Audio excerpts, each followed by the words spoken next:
সরাসরি প্রশ্ন করবেন, ব্যাখ্যার প্রয়োজন নেই। আসসালামু আলাইকুম।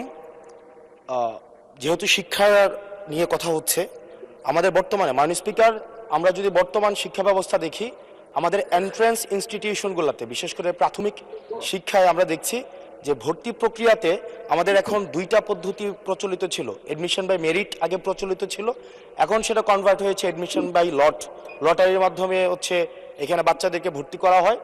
ফলত যেটা হয়েছে, ফিডার ইনস্টিটিউশনগুলোর শিক্ষার মান অনেক কমে গিয়েছে, যার ফলে টারশিয়ারি এডুকেশনে আমরা কোয়ালিটি সম্পন্ন ছাত্র আমরা বিশ্ববিদ্যালয়গুলোতে আমরা পাঠাতে পারি না।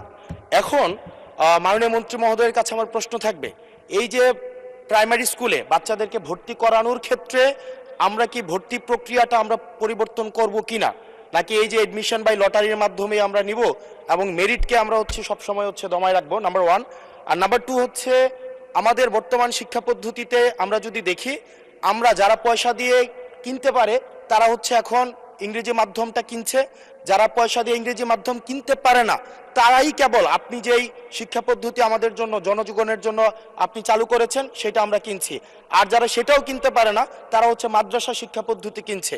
আপনার কাছে প্রশ্ন যে আমাদের বর্তমানে একটা দেশে এই তিনটা শিক্ষা পদ্ধতি যেটা অর্থনৈতিক অবস্থার উপরে নির্ভর করে চলে, এই তিনটা শিক্ষা পদ্ধতি জিয়ে রেখে আপনার কি মনে হয় যে আপনি একটা ইনক্লুসিভ শিক্ষা পদ্ধতি নিয়ে আমাদের দেশটাকে আগায় নিতে পারবেন? ধন্যবাদ।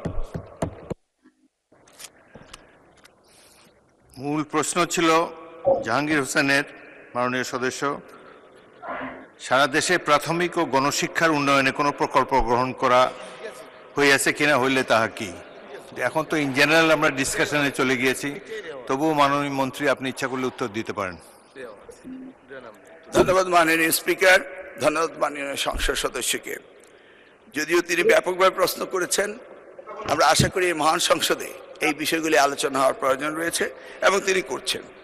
মূলত আমাদের দেশে শিক্ষা ব্যবস্থার জন্য রুরাল অ্যান্ড আরবান এই দুইটি সেকশন রয়েছে। এখন গ্রামীণ জনপদে যে প্রতিষ্ঠানগুলো রয়েছে সেখানে প্রি প্রাইমারি স্কুল রয়েছে এবং ছাত্র সংখ্যা এতটা কম্পিটিটিভ নয়, সে কারণে সেখানে ভর্তি সমস্যা তেমন একটা হচ্ছে না। ঢাকা শহরগুলোতে আমাদের এই প্রাথমিক স্তরে ভর্তির একটি সমস্যা রয়েছে। এই জটিলতা নিরসনের জন্য বিগত সরকার লটারি সিস্টেম করেছিল, যেটা আদৌ আমার মনে হয় না যুক্তিসঙ্গত। তবে আগামী বছরে এই শিক্ষা ব্যবস্থা ভর্তি সিস্টেম কিভাবে করা হবে সেটা আনুষ্ঠানিকভাবে আমরা স্টেক হোল্ডারদের সাথে, অর্থাৎ অভিভাবকদের সাথে বিভিন্ন রকম সেমিনার সিম্পোজিয়াম করে মাননীয় সংসদ সদস্য সকলের অভিমত নিয়ে একটি জনমত সৃষ্টি করে আমরা আগামী 2027 জানুয়ারি